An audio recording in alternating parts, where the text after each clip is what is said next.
12 a 14. Combate o bom combate da fé.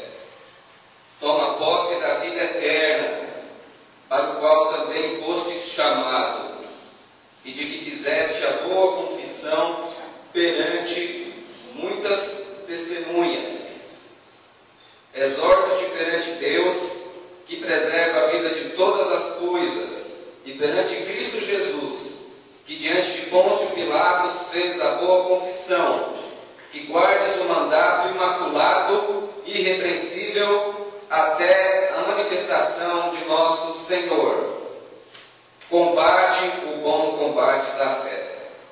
Senhor Deus, em nome de Jesus Cristo, Pai, nós colocamos a nossa vida diante de Ti, Senhor, e pedimos que o Senhor nos dê estratégia, sabedoria para combater o bom combate da fé, Senhor. Abre os nossos olhos para que nós possamos perceber que estamos diante de uma guerra, Senhor amado, e que precisamos nos armar e nos precaver para que nós não caiamos diante do nosso inimigo.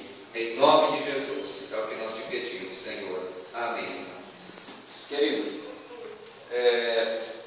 todo combate, ele deixa muita gente morta, muita gente ferida. Muita gente morre por causa dos combates e das guerras que existem no mundo. Nem precisa ir muito longe. A gente, no nosso cotidiano, no nosso dia a dia, a gente vê que muita gente morre. É só assistir qualquer programa de televisão aí, jornalístico à noite, né, que passa aí às 7, 8 horas da noite, nos diversos canais. E a gente vê que muita gente tomba e morre por conta das guerras e dos combates que existem no mundo e que já existiram também. Primeira Guerra Mundial, Segunda Guerra Mundial. Existe muita morte, muita tragédia. Muitas famílias perdem entes queridos por causa dos combates e da violência que existe no mundo. Mas o combate da fé, o combate espiritual que a Bíblia passa para a gente, parece que é um combate até mais acirrado ainda. É um combate até mais agressivo, em que muitas pessoas perdem inclusive a sua própria alma, a sua própria vida. Jesus diz que esse combate é tão agressivo que é como que se fosse uma porta estreita. Pouca gente se salva, pouca gente. Espaçoso e largo é o caminho que leva à perdição. E é uma porta estreita que leva à vida, e Jesus diz que são poucos os que entram por essa porta. E às vezes a gente vai vivendo a vida cristã desassociado dessa ideia que a gente vive uma luta, uma guerra. E aí a gente sai desarmado, a gente sai despreparado, e nós vamos sofrendo os ferimentos dessa batalha que existe no mundo espiritual pela nossa alma, pela nossa vida. Se nós damos crédito à palavra da Escritura Sagrada, nós sabemos que há um combate. Nós sabemos que há inimigos a serem enfrentados e inimigos a serem derrotados. E para a gente saber como guerrear, a gente tem que saber também que armas utilizar para poder combater nesse combate da fé. Algumas características desse combate. Esse combate ele não termina, ele não acaba, ele é perpétuo. Você vai levar ele até o fim da sua vida. Jesus combateu até o fim da vida dele na cruz. Ele combatia a tentação de deixar a cruz e de sair da cruz ali, deixando de morrer em nosso lugar. Até o fim da vida dele ele foi blasfemado, até o fim da cruz, no momento da crucificação, ele foi blasfemado. É uma guerra que não tem trégua e que não tem descanso, e que muitas vezes o maior inimigo é você mesmo. É eu mesmo, sou eu mesmo. Então, é um combate acirrado, é um combate agressivo, é um combate que tem deixado muitas pessoas, infelizmente, caídas e tombadas, seja na própria vida real, material, existencial, ou na vida espiritual mesmo. É um combate, é uma luta. Por isso que Paulo diz: combate o bom combate da fé, toma posse da vida eterna, para o qual também fosse chamado. É uma luta, é um combate, não tem como descansar, não tem como o momento que você parou para descansar, você achou, estou fora do combate, pode ser derrotado. Então, a vida do cristão é uma vida em combate. No momento que ele acorda, ao momento que ele vai dormir. É um combate. E eu quero falar assim um pouco de quem são os nossos inimigos nessa luta e nesse combate que a gente empreende. O primeiro inimigo nesse combate que nós lutamos e que nós combatemos é o mundo. Em Tiago, capítulo 4, versículo 4, Epístola de Tiago, capítulo 4, versículo 4, diz assim: infiéis, não compreendeis que a amizade do mundo é inimiga de Deus? Aquele, pois, que quiser ser amigo do mundo, constitui-se inimigo de Deus. Então, o primeiro inimigo nesse combate que nós temos que combater e lutar é o mundo. A Bíblia diz que nós não podemos ser inimigos do mundo.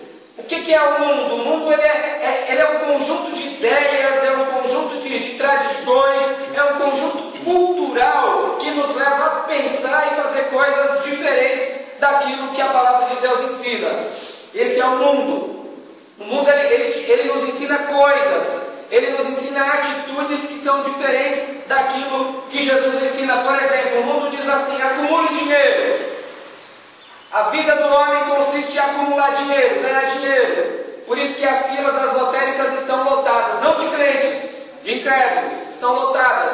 Por quê? Porque colocaram na cabeça das pessoas que a vida consiste em acumular dinheiro. Mas Jesus diz, por exemplo, em Mateus 6,19: não ajunteis para vós outros tesouros na terra, onde a traça e a ferrugem corroem, onde os ladrões escavam e roubam. Então, o mundo dando uma direção e a palavra de Deus dando outra. O mundo diz, por exemplo, acumule poder, seja a pessoa poderosa, domine, escravize, esteja por cima, esteja no alto, domine os outros países, seja na esfera profissional, seja na esfera familiar, seja na esfera política, seja o maior. O mundo ensina isso para a gente. A ideia é chegar no topo da pirâmide. E Jesus diz assim, por exemplo, Lucas 22, versículo 25, ele diz: ora, os reis dos povos dominam sobre eles, e os que exercem autoridade são chamados benfeitores. Mas vós não sois assim. Pelo contrário, o maior entre vós seja como o menor, e aquele que dirija seja como quem serve. Então Jesus fala: aquele que quiser ser o primeiro, seja o último. Quem quiser ser o maior, seja o menor. Que vai o quê? Na contramão daquilo que o mundo sempre ensina. O mundo fala: não, você tem que ser o maior, você tem que estar por cima, você tem que dominar. E Jesus fala: não, você tem que servir. Um outro exemplo, por exemplo, a questão da sexualidade no mundo. O mundo fala para você, te ensina, te exorta a você explorar ao máximo a questão da sexualidade. O homem tem que ser, ele é mais homem, quanto mais ele ataca as mulheres, quanto mais ele é o garanhão, é o cara que fica com uma, que fica com o outro. E a mulher é a mesma coisa também, né? Ela é ensinada, você para na frente de uma banca de jornal, o corpo da mulher completamente explorado e exposto, seja num programa de auditório, seja na televisão, seja na internet, a questão da sexualidade, seja desde um comercial de pasta de dente até um comercial de cerveja, está lá o corpo da mulher, está lá a questão da sexualidade, explore isso daí ao máximo, né? Você é livre, faça sexo à vontade mesmo, desde se precaveja aqui ou acolá, mas o mundo ele ensina o quê? A gente a explorar ao máximo essa questão da sexualidade, mas a Bíblia ensina ao contrário, porque, por exemplo, Paulo ensina em Tessalonicenses, ele diz assim: pois essa é a vontade de Deus, a vossa santificação, que vos abstenhais da prostituição, que cada um saiba possuir o próprio corpo em santificação e em honra, não com desejo de lascívia como os gentios que não conhecem a Deus. Ou seja, a Bíblia ensina o que? A castidade. A Bíblia ensina o que? A santidade. A Bíblia ensina o que? A fidelidade entre os cônjuges. Jesus ele diz que só o fato de olharmos para uma outra pessoa com o intuito de cobiçar, já adulteramos em nosso coração, e o tempo todo mundo joga, né, na nossa cara decotes e seios e quadris, e o Brasil é conhecido por essas coisas também, e muitas mulheres brasileiras se orgulham desse negócio aí, enfim, mas a gente sabe que a palavra do Senhor ensina no caminho contrário. Então o que é o mundo? O O mundo é um sistema de ideias, de valores, de coisas que nos jogam o nosso pensamento contra a palavra de Deus. E se a gente não vigia, de repente esse negócio entra dentro da nossa vida, da nossa casa, a gente está agindo igual a todo mundo também, né? Defraudando igual a todo mundo, corrompendo igual a todo mundo, pagando propina igual a todo mundo, colando na prova igual a todo mundo, fazendo tudo igual a todo mundo. Então assim, esse é o sistema, é um inimigo. O mundo não é o mundo, não digo o mundo criação, não estou falando das árvores nem das montanhas, mas o sistema do mundo é assim, te leva a esse, é o seu inimigo.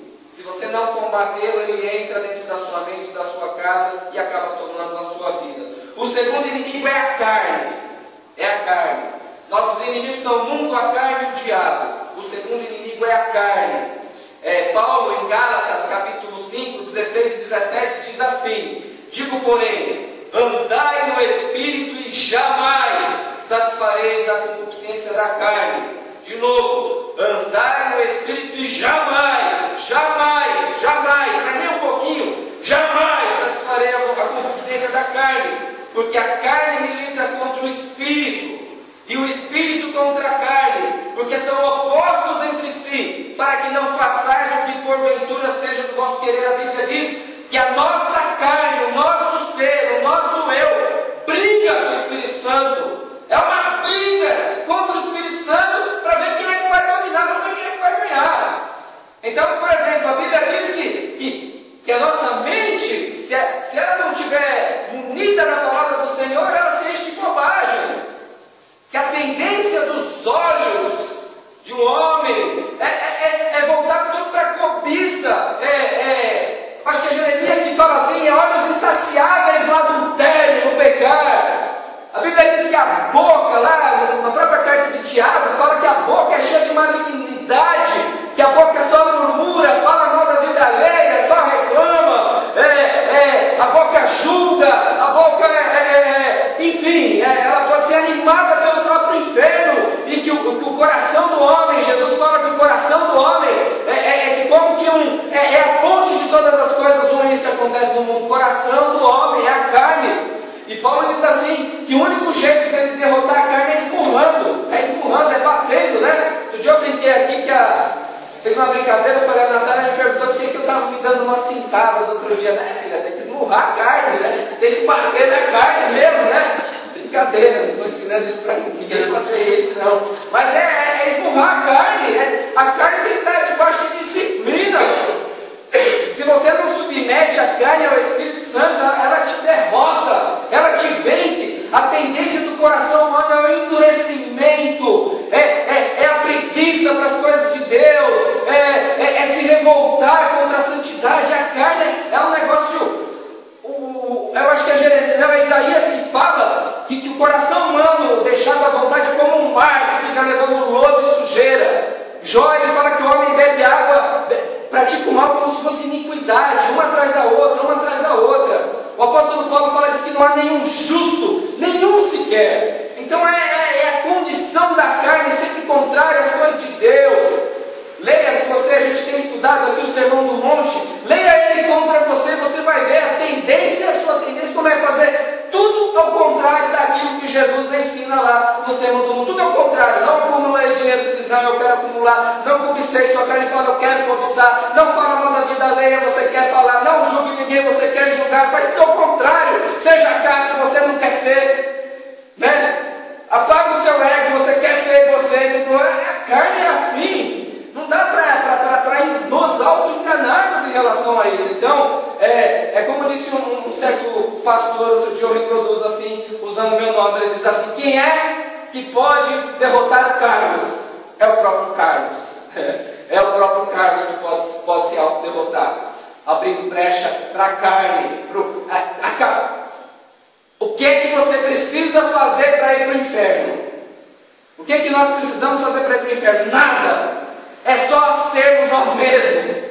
O ser humano mas ele não tem que ser adúltero, não precisa fazer nada. Basta continuar levando a vida dele, basta endurecer o coração dele para as coisas de Deus, que já é duro naturalmente. É tão duro que se o Espírito Santo não for lá e convencer, ele não se quebranta, não se converte. Mas se a pessoa não se abre, se a pessoa endurece para o Espírito Santo, que é que pode quebrar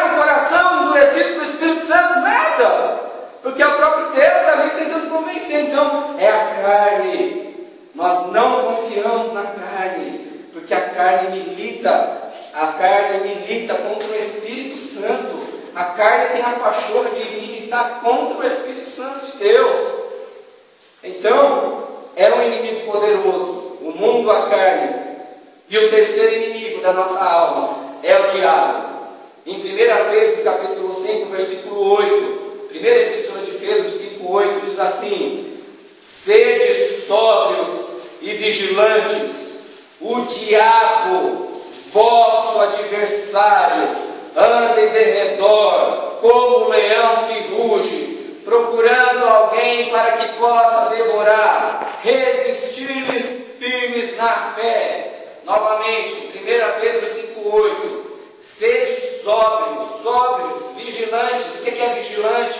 Vigilante é aquela ideia daquele cara que está ali, na vigia mesmo, ali na guarita, ali, só esperando o inimigo aparecer. Vigilantes, o diabo, vosso adversário, anda em derredor, como um leão que ruge, procurando alguém para que possa devorar, tragar, resistir firmes na fé. Ou seja, o diabo é alguém muito mais antigo na história do mundo do que a gente, muito mais conhecedor da Bíblia e das Escrituras Sagradas do que a gente. Na Bíblia, o diabo ele é chamado de adversário, ele é chamado de inimigo, ele é chamado de tentador, ele é chamado de acusador, ele é chamado de mentiroso e de assassino. João 8,44 é um texto que dá uma dessas qualificativas. Adversário, inimigo, tentador, acusador, mentiroso, assassino, e anda ao derredor procurando alguém para que possa devorar. Então, nós não acreditamos assim como no mal, um mal etéreo, né? Um mal assim, um mal como se fosse uma coisa assim das energias, né? Do mundo, mal, bem e tal. Não, o mal ele tem personalidade. É uma pessoa. Essa pessoa é a pessoa do diabo. E a Bíblia diz que ele veio o quê? Para roubar, matar e destruir. Tinha um pastor que ele dizia assim: eu fecho a minha porta da minha casa contra o diabo, mas basta uma pequena brecha que ele entra, uma pequena brecha que ele é uma serpente, né? Ele passa nas pequenas brechas, então as brechas têm que ser fechadas também para que ele não entre. Agora, o diabo pode eventualmente trabalhar, eu sei que esse assunto é polêmico, possuir a vida de uma pessoa, mesmo essa pessoa formalmente ser cristã, confessar o nome de Jesus. Eu creio que o pecado pode dar uma certa legalidade, né? Lembrar da vida de Saul, por exemplo, uma pessoa ungida por Deus ali, pelo profeta Samuel, era ungido, mas a rebeldia de Saul deu uma legalidade para que o diabo agisse na vida dele. Mas Davi não comete o mesmo erro, porque embora Saul fosse um líder endemoniado, Saul era um líder endemoniado. Ainda assim, o Davi reconhecia esse líder endemoniado como uma pessoa ungida por Deus. Né? Uma situação ambígua aí no caso, né? Mas o fato é que se nós dermos uma brecha, se nós abraçarmos, o salmista fala, abraçarmos o pecado no nosso seio, Deus não nos ouvirá. Então é preciso que a Bíblia manda o que? Resistir ao diabo. Resistir ao diabo. Contra a carne não. Contra a carne muitas vezes quando fala foge das paixões da mocidade, né? Não aguenta resistir, foge, sai correndo, que nem José do Egito. Mas em relação ao diabo, que é resistir ao diabo e ele fugirá de vós. O diabo é o tentador, é ele que te tenta, usando que elementos que já existem dentro de você mesmo, da sua fraqueza, da sua história. Ele conhece o seu currículo. O diabo tem lá a rede social, a mais completa do mundo. Ele sabe, ele conhece seu currículo inteiro, o dia que você nasceu, suas forças, suas fraquezas. Ele sabe, ele te tenta. E quanto mais você se aproxima da obra, do trabalho do Senhor, do ministério que o Senhor te deu, por mais provação diante do inimigo você vai passar, como o próprio Jesus foi impelido pelo Espírito ao deserto para ser tentado, para ter um caráter forjado ali. Existe uma briga Uma vez a missionária Maria do Socorro foi na Manaim e falou uma coisa simples, mas assim que aquilo mexeu comigo. Falou, quando o diabo vem, ele vem para arrebentar mesmo. Ele vem para arrebentar. É o inimigo das nossas almas. É adversário. Ele vem o quê? A maldição sem causa não prospera. Não adianta, né? Pode vir o profeta, pode vir o balão, a maldição sem causa não prospera. Por isso, o que o balão tem que fazer? Tem que fazer você pecar. Aí, fazendo você pecar, aí dá o quê? A legalidade para que o diabo venha e use e abuse nas nossas vidas. Então, assim, a gente tem que estar blindado mesmo contra essa influência. Diz que a maior estratégia do inimigo é fazer com que a gente esqueça dele ou ache que ele não existe, mas ele existe. Ele existe. E infelizmente ele tem destruído vidas, tem destruído lares de pessoas, até gente que viveu muito tempo na igreja, que trabalhou, que operou no ministério. Por isso que a gente tem que estar vigilante. É um mandamento apostólico aqui, né? Vigiai, sede vigilantes, porque o diabo, vosso adversário, ele anda em derredor, procurando alguém para que possa tragar. Aqueles que já são dele. Não há muito o que ser feito, ele não precisa fazer muito. Mas quando você sabe disso, você é servo de Deus, você sabe quando você começa a se levantar pelas coisas de Deus, você sabe como que multiplica a briga, os ataques na sua vida. Então você precisa andar vigilante. Esses são três dos nossos piores inimigos. No mundo, vamos repetir? O mundo, a carne e o diabo. O mundo você tem que rejeitar, a carne você tem que dominar, mortificar. Essa questão da carne ela é tão radical na Bíblia, que Jesus fala assim, se teu olho te leva a pecar, arranca. Se teu olho direito te leva a pecar, arranca, porque é melhor que entre com um só olho. Se tua mão direita te leva a pecar, arranca. É melhor entrar numa maneta. Se teu pé te leva para o pecado, arranca. De tão radical que essa questão da auto-mortificação na Sagrada Escritura. São palavras ditas pelo nosso Senhor. Não tem descanso, não tem descanso.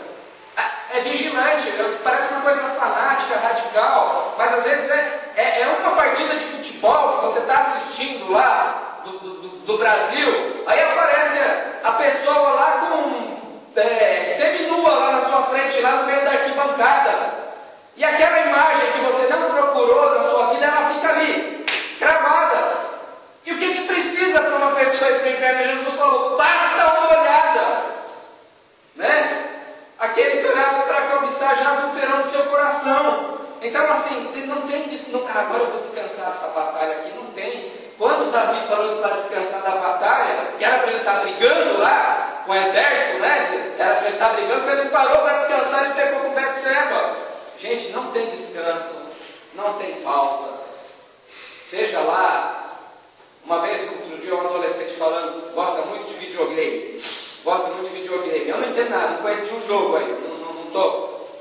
Aí nesses videogames, ele brincando lá, e assim, é como que uma cena, além da violência, o cara, ele falou assim, eu sou levado a pecar vendo aquela menina que está lá, o avatar, não sei, direcionando, porque eles fazem de um jeito todo sensual lá, né, com poucas roupas, enfim, aquele corpão lá no joguinho. Então, e aí, você vai continuar jogando? Não dá para continuar jogando aquilo. Se eu quiser manter meu coração puro, não dá. Né? Mas como levar um adolescente a chegar a esse nível de radicalidade de pensamento? Só se for muito santo mesmo, né?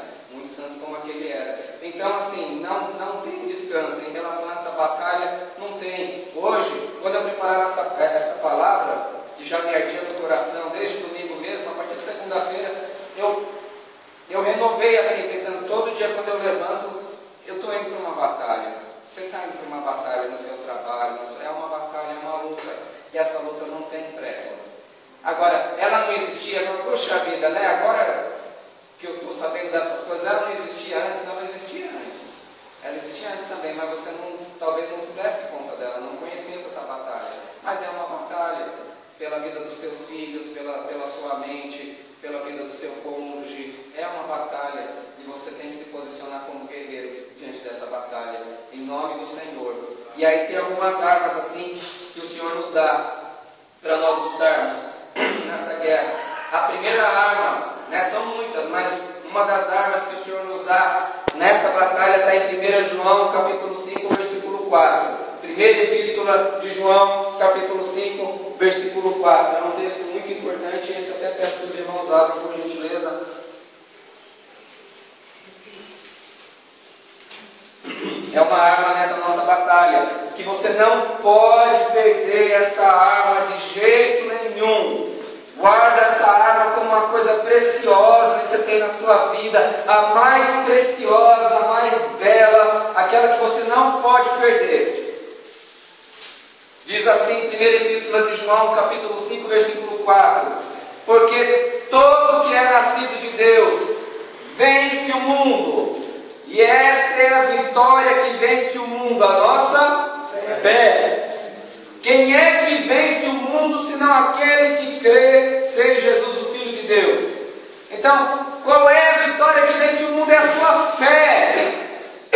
Agora, não é uma fé, uma crença. Ele diz assim, fé em Jesus. Aquele que crê que Jesus é o Filho de Deus. Qual é a fé? O que é a fé bíblica? Não é uma crença. Eu creio que Jesus morreu e ressuscitou. Isso crê, o diabo crê também. O que é a fé em Cristo? A fé em Cristo é aquilo que te une a Cristo. A fé é o vínculo que te une a Cristo. É o meio usado por Deus para te unir ao Filho dele. Então qual é a vitória que vence o mundo? É a sua fé. Não perca a fé em Cristo. Não perca o vínculo com Jesus. Ainda que as pessoas possam decepcionar, a igreja decepcione, a família decepcione, o marido, a esposa decepcione, você não pode perder a fé em Cristo. Pela fé sois salvos, sois justificados. Pela fé vocês recebem os dons espirituais. Pela fé vocês recebem a bênção de Deus. Não percam a fé em Jesus. É uma pena que muitas pessoas percam a sua fé por causa da decepção com os homens. Isso é assim desde a história do Cristo, desde a história do mundo. É assim.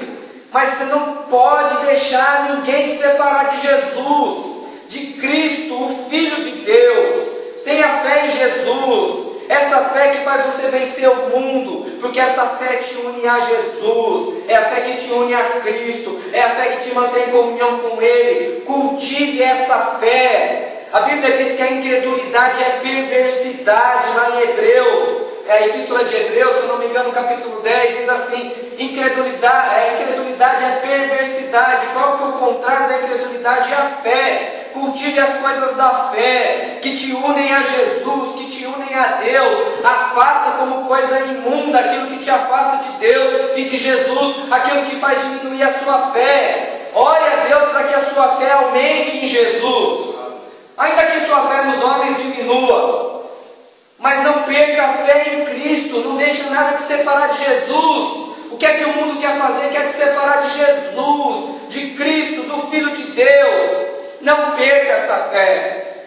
Não perca essa fé, porque a fé, a nossa fé vence o mundo. É a fé, é a arma que Deus te deu para vencer o mundo. Todos nós passamos por tribulações, complicações na vida, no ministério, com igreja, com pessoas. Isso existe desde quando o mundo é mundo. E é assim, o próprio Jesus teve mais dificuldade com o círculo dele, dos 12, do que fora do círculo dele. O tempo todo Jesus está o tempo todo sendo tentado ali, seja pelo próprio Pedro. Então assim, não deixa nada fazer a sua fé em Jesus apagar. Não deixa nada apagar a sua fé em Jesus.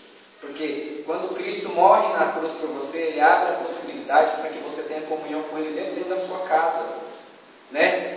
No Antigo Testamento não, tinha que ir lá, o sacerdote tinha que fazer todo aquele ritual lá para você ser purificado. Hoje você pode entrar com ousadia no Santo dos Santos. Quem não cultiva as coisas da fé, a fé vai diminuir. Vai diminuir. Eu fico com dó, entre aspas, assim, puxa vida, se a pessoa depender somente dessas 2 horas que a gente se reúne no domingo para cultivar a fé, ai dela, é muito pouco. É tudo. Hoje você pode usar tecnologia, o irmão Aragão usa bastante tecnologia para difundir a fé, para espalhar a fé, né? Marca os irmãos aí, né? Nas publicações, todo mundo vai recebendo mensagem. A irmã Luane vai mandando as mensagens dela também, e a marca posta o primo bonito lá, mas ela também. Então, Cultive a fé, né? Use a tecnologia a seu favor, né? Ouça, o sogrão está ouvindo as mensagens lá no carro, né? Quando vai trabalhar, ouve as mensagens de pregação. Cultive as coisas da fé que te unem a Jesus. Não aceite nada que te afaste de Jesus, pelo amor de Deus. Cultive a fé em Cristo. Nada pode substituir essa fé, né? A alegria que nós temos de ter a nossa alma unida a Jesus. E se você não tem a alma unida a Jesus, você vai procurar outra coisa mesmo. Vai querer assistir um monte de partida de futebol, vai querer enfiar a cara no videogame, no joguinho, vai querer abrir a boca para falar um monte de bobagem, porque o coração não está satisfeito com a união com Jesus. Mas não cultive as coisas da fé, porque a nossa fé vence o mundo. A segunda arma que Jesus, que o Senhor, que a palavra nos dá, é a oração. É a oração. Em Mateus 26:41 diz assim: vigiai e orai, para que não entreis em tentação. O espírito, na verdade, está pronto, mas a carne é fraca. Mateus 26:41, vigiai e orai, para que não entrais em tentação. Vigiai e orai para que não entreis em tentação. O espírito, na verdade, está pronto, mas a carne é fraca. Tem duas coisas que a Bíblia fala para a gente não deixar de fazer nunca. Uma delas é a oração. Orar sem cessar. Orar sem cessar. A gente precisa desenvolver na nossa vida a prática de estar em comunhão com Jesus 100% do tempo. 100% do tempo, é orar o tempo todo em Cristo. Eu estou aqui falando e estou orando. Eu estou trabalhando e estou orando. Sabe, orando assim é cultivar aquele espírito de oração, de união com Jesus, união com Deus, voz pensamento de Cristo. E como se faz isso? Pela oração, pela prática da oração. Ter um tempo de oração sozinho no seu quarto, oração particular. Se nós gastássemos em oração o tempo que a gente gasta vendo TV, no Facebook, na internet, no joguinho, na distração, nós seríamos pessoas mais ungidas e diferentes e mais prontas para essa batalha, oração. Se você depender da oração só aqui, das 2 horas, seja do domingo, da terça, não dá, é pouco. Por isso que a Bíblia diz: orai sem cessar. Faça da sua vida um estilo de oração, um estilo de vida de oração, em guerra. Quem está com tempo, quem dedica a vida para a oração e a palavra para a oração e para o louvor, não tem tempo de murmurar, não tem tempo de falar mal da vida alheia, não tem tempo de reclamar. Não tem. Coloca uma placa lá na sua... faz isso, eu te peço, pelo amor de Deus, faça isso. Coloque uma placa diante ali, no espelho, que é o lugar que você mais olha, ou olha, pelo menos você sabe que você olha todo dia. Pô, eu não olho muito pelo espelho, porque você sabe que o cabelo vem assim, parece cebolinha, né? A André tem que ir lá e abaixar, né? Esqueço de olhar. Mas eu olho também. Coloca uma placa lá: não murmurarei hoje. Coloca lá: não murmurarei hoje. Lê e cumpra aquele negócio lá. E põe outra lá: orar sem cessar. Né? A Bíblia não diz: coloca a palavra diante dos teus olhos. Lá no Antigo Testamento, coloca a lei, faz um teste, você vai ver como a sua vida vai mudar, vai melhorar. Coloque a oração na sua prática diária, oração, oração. Marido chegou em casa, viu? Ali está bagunçado, está zoado ali e tal. Não chega reclamando. Não, substitui pela oração, ora, resista à tentação. E a noite vai ser maravilhosa, vai ser ótima. Né? Então, assim, quando surgir aquele impulso de reclamação, de murmuração, você substitui por oração. Você fala: não, glória a Deus pela vida da minha esposa, glória a Deus pela vida do meu marido, né? Resista à tentação da reclamação e da murmuração e substitui pela oração, pela oração, pela oração. É a nossa arma também para vencer as batalhas da vida, do mundo da existência. Chama seus filhos, chama sua esposa para orar. Tem um tempo de oração todo dia com a sua família. Né? Ore para que o Senhor proporcione essa possibilidade. Não precisa ser 5 horas por dia, 5 minutos.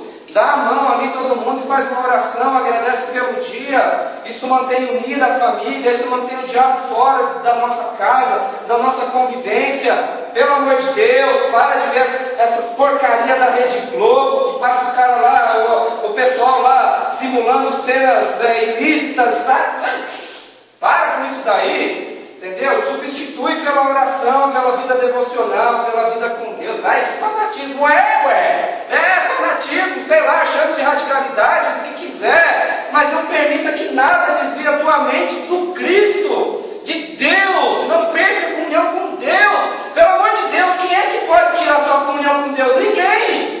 Ninguém pode tirar. Ah, o pastor que é ruim, ele tirou minha comunhão com Deus. Não pode, homem não tem esse poder. Homem nenhum, porque nem a vida, nem a morte, nem as coisas do presente, nem do porvir, nem poderes, nem altura, nem principados, nem potestades, nem a morte, nem nenhuma criatura pode te separar do amor de Deus que está em Cristo Jesus. Só você mesmo que pode. Se algo separar, nada, ninguém pode. O marido ruim não pode, a esposa ruim, ninguém pode te separar do amor de Deus que está em Cristo Jesus, nosso Senhor.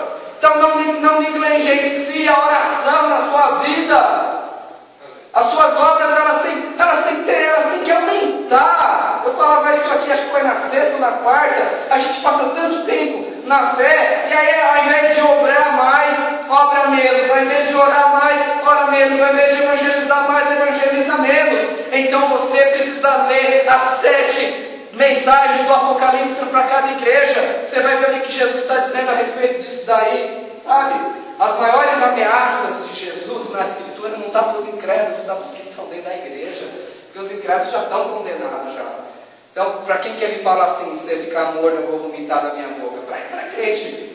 Para quem que você fala assim, perder o primeiro amor, arrepende, senão vou mover o seu candeeiro do lugar? É para crente. Crente por muito tempo de casa. As maiores chacoalhadas que Jesus dá é para a gente dentro da igreja. Não é os de fora, porque os de fora precisam conhecer o amor de Deus para se achegar. E os de dentro precisam ser chacoalhados para manterem firme, para não se esfriarem. Esse é o problema, é o Apocalipse, irmãos. Está lá, não é? Né? Não é implicância. Então, assim, a oração, não perca a chave da oração na sua vida, em nome de Jesus. Terceira arma, palavra de Deus. Palavra de Deus. Colossenses 3,16. Colossenses 3,16. Terceira arma que o Senhor nos dá nessa batalha.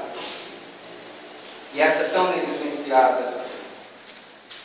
E aqui é a segunda coisa que a Bíblia diz, a gente não parar nunca de fazer. Colossenses 3,16 diz assim: habite ricamente em vós a palavra de Cristo. Habite ricamente em vós a palavra de Cristo. Instruí-vos e aconselhai-vos mutuamente em toda sabedoria, louvando a Deus com salmos e hinos e cânticos espirituais, com gratidão em vossos corações. E essa aqui é tão negligenciada: habite ricamente em vós a palavra de Cristo. As duas coisas que a Bíblia diz para a gente não parar de fazer: orar e sem cessar e meditar na lei dia e noite. Habite em vós a palavra de Cristo. Jesus ele disse assim: aquele que me ama guarda os meus mandamentos, e eu e o meu Pai o amaremos e viremos a Ele e faremos nele morada. Como é que dá para medir o amor que uma pessoa tem a Cristo? É o amor que tem pela palavra dele. Não se engane. Amou a palavra, ama a Cristo. Não ama a palavra, não ama Jesus. Ai, mas ele tem um sentimento, meu amigo, minha irmã, não resolve. Como é que eu sei que uma pessoa ama a Cristo? Ele ama a palavra. Ele ama a palavra. Uma pessoa que se converte, uma pessoa que se entrega a Deus, ele começa a decorar a palavra. Eu amo essa palavra aqui, eu quero aprender mais de Jesus, eu quero aprender mais de Deus. Como? Através da palavra. A palavra diz: medita na lei dia e noite. Salmo 1: tudo quanto fizer será próspero. Habite ricamente em vós a palavra de Cristo. Ou seja, o cristão, a gente sabe que a vida é complicada, pega trem, pega metrô, enfim, trabalha o dia inteiro, 8, 10 horas, mas no seu tempo de folga, dentro da sua possibilidade, ouvindo lá alguma coisa, um louvor, mas ele se esforça para fazer com que a palavra seja Ele. Quem ama o Cristo ama a palavra de Cristo. Não se engane. Amei a palavra, eu amo a Cristo. Não amo a palavra, não amo a Cristo. Porque Jesus é o Verbo que se fez carne e habitou entre nós. Então, nós precisamos ter uma disciplina de leitura orante da palavra de Deus. Ter um tempo reservado para isso, para abrir a Bíblia e ler. E essa Bíblia, a Bíblia é a Bíblia do coração, é a Bíblia que te acompanha, ó. É a Bíblia que você faz anotação, que você pinta, que você escreve, que está suja de lágrima, que às vezes você tem que tomar o café correndo e você abre aqui, tem um pedaço de pão aqui dentro, e seu cabelo cai e está lá, ó. Aqui mesmo tinha um fio de cabelo aqui. É a Bíblia. Eu não sei mexer muito com a... Eu já disse, eu não sou contra a utilização dos mecanismos eletrônicos. Tem gente que, para pessoas sensíveis, até para carregar, né? Carregar a Bíblia, às vezes tem Bíblia que é pesada. E a minha, conforme os anos passam, tem que aumentar a letra para a Bíblia ficar maior até, né? Ficar mais pesada. Mas eu tenho muita dificuldade também. Se a pessoa, às vezes, ela não tem um instrumento desse daqui, ela não consegue personalizar, é minha, eu escrevo. Eu anotei essa palavra aqui, eu li. Eu amo, a Andréia, quando se converteu, já leu quase toda a Bíblia inteira, já, em profundidade. Assim, com 2, 3 meses na confraria, procura tal passagem, ela já via, já achava, já. Assim, com 3, 4, rápido. Porque se converteu. Porque ama a Cristo, porque ama, então não se engane. Como é que uma pessoa vai estar armada para a batalha se ela não ama a palavra do Senhor, talvez, às vezes? Eu sei que a educação brasileira é dose e nós não fomos acostumados muitas vezes a gostar nem de ler e nem de fazer conta, né? Porque o professor dava castigo para a gente, era tabuada, né? Vai lá fazer trabalho, você não vai gostar de matemática mesmo. Né? Eu peguei esse período, tinha que fazer lá, e dura quando era na lousa, assim, na frente de todo mundo, né? Tinha que ficar fazendo as tabuadas lá. Então, às vezes a gente precisa superar isso daí também. Eu não estou acostumado a gostar de ler. Dá para ouvir. Né? Hoje tem Bíblia online que você põe para ouvir. Hoje tem CDs da Bíblia inteira. Mas nós precisamos mudar esse costume. Né? Eu só gosto de ver, não. Só televisão, não. Palavra, coloca a palavra é a espada de Deus. Ninguém pode vencer um cristão unido com a palavra do Senhor. A palavra do Senhor foi te dada, é um presente, é de graça. Jesus morreu por essa palavra e hoje no mundo inteiro milhões de cristãos morrem por causa dessa palavra. Igrejas inteiras, comunidades inteiras, eles só tem um pedaço rasgado assim da Bíblia, sabe que eles dividem entre eles a palavra e rasga assim, você fica aqui com o Evangelho de Mateus e vai vivendo assim, porque é proibida, né? Coreia do Norte, muitas outras partes do mundo, os países islâmicos, não é proibida. E aqui, como a gente tem demais, a gente relaxa, muitas vezes. Então não se engane. Uma pessoa que não ama a palavra de Cristo, Jesus falou, aquele que me ama guarda a minha palavra. É o próprio mestre que falou. Não tem jeito. Está mal com a palavra, está mal com Cristo. Não tem como dissociar uma coisa da outra. E a quarta arma que eu creio que o Senhor nos dá para nós vencermos nossas batalhas é a congregação. Congregação, Manaim, não. Congregação, eclésia, a reunião. Hebreus 10, 25. Hebreus 10, 25. É a congregação, é o seu aliado nessa luta contra o mundo, contra a carne e contra o diabo. Quem inventou a igreja? Jesus inventou a igreja. As portas do inferno não prevalecerão contra a minha igreja, Jesus falou. Quem inventou a igreja? É a invenção de homens? Não. Ela é conduzida por homens. Por isso que a igreja é tão imperfeita, porque é conduzida por homens. Mas ao mesmo tempo ela foi inventada pelo Cristo. Cristo é o Senhor da igreja, né? De todas as igrejas que se reúnem em torno da palavra e que celebram a Santa Ceia do Senhor e que batizam, são igrejas do Senhor, não importa a placa, não importa se a igreja A, B ou C, pregou o Evangelho na sua pureza, celebrou os sacramentos do batismo na Santa Ceia, ali está reunida uma igreja do Senhor. E aí, essa passagem de Hebreus 10, 5 diz assim: não deixemos de congregarmos como é o costume de alguns, antes façamos admoestações e tanto mais quanto vedes que o dia se aproxima. De novo, mandamento apostólico: não deixemos de congregarmos como é o costume de alguns, Antes façamos admoestações, tanto mais quanto vedes que o dia se aproxima. Nessa batalha você não pode ficar sozinho. Jesus ele diz: se onde houver dois ou três reunidos em meu nome, ali eu estou. Mas quando eu estou sozinho, ele não está? Não está do mesmo jeito quando tem 2 ou 3. Não é a mesma coisa.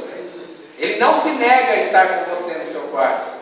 Mas ele determinou que a presença dele, de um modo especial, estivesse presente quando 2 ou 3 estivessem unidos. É o princípio da congregação, de estar unido, de estar junto. Sozinho você não vence essa batalha. Sozinho você vai perdendo os seus valores. Sozinho você vai esfriando na fé. Você não vai ouvir o japonês doido aqui gritando com você, falando que você precisa orar. E porque o japonês está aqui gritando, ele sabe que precisa orar também, porque senão ele está lascado. Mandar os outros fazer e ele mesmo não fazer é suicídio, né? É suicídio. Por isso que Paulo diz assim: cuida-te de ti mesmo e da tua doutrina, porque fazendo isso salvará tanto a ti mesmo como os que te ouvem. Não deixe de congregar. Não deixe de estar diante de outros irmãos orando por você. Não deixe de ouvir a palavra do Senhor no dia do Senhor. Isso é derrota. Isso daí é abrir a brecha para o mal. Sabe? Não gostei de igreja. Vai na igreja B. Deus hoje tem a igreja Bola de Neve, que tem lá uma prancha de surf, tem a igreja só do roqueiro, tem a igreja só black. Tem a igreja até de homossexual hoje, né? Tem até a igreja. Então, o mercado é tão grande. Mas aí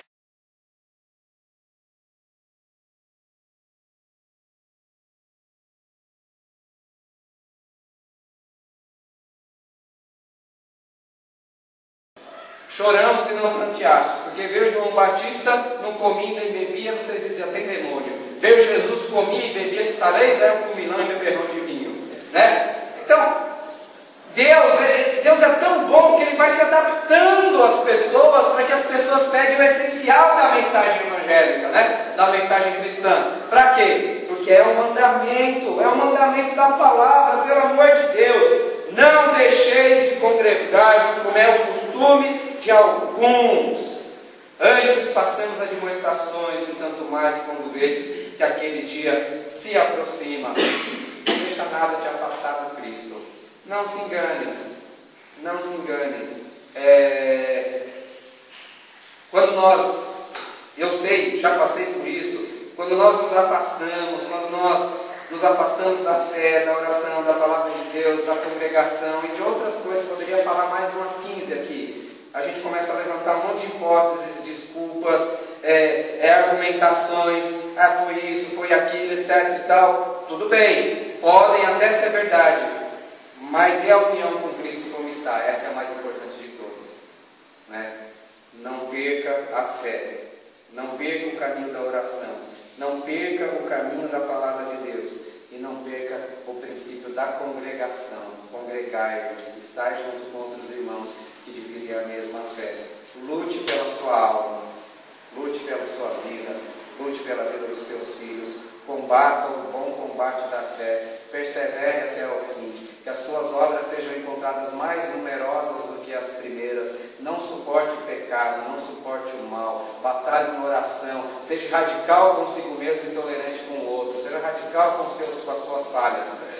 Não suporte os pecados na sua vida. Com o outro você tem um coração aberto, mas seja mais radical consigo mesmo do que com o outro. Lute pela batalha e a luta da fé pela sua vida. Não deixe que o inimigo vença. Permaneça, construa muralhas, levante as muralhas de Jerusalém, construa muralhas ao teu redor, mas permaneça firme nessa batalha, porque é uma batalha pela minha e pela sua alma, e precisamos batalhar e avançar, levar essa mensagem, essa palavra para os 4 cantos desse mundo, para toda essa família, para pegar o Evangelho a toda criatura. Faça parte dessa batalha, não seja um espectador, não seja alguém inerte, não seja alguém que não queira fazer parte dessa batalha, que é a luta que o Senhor deu para mim e para a sua vida. Não se mexer já é estar derrotado na presença dele. Que Deus abençoe então, que nós possamos batalhar juntos essa luta, essa guerra, que nós possamos vencer juntos pela fé, porque a nossa fé vence o mundo. Amém? Louvado seja o nome do Senhor. Vamos orar então.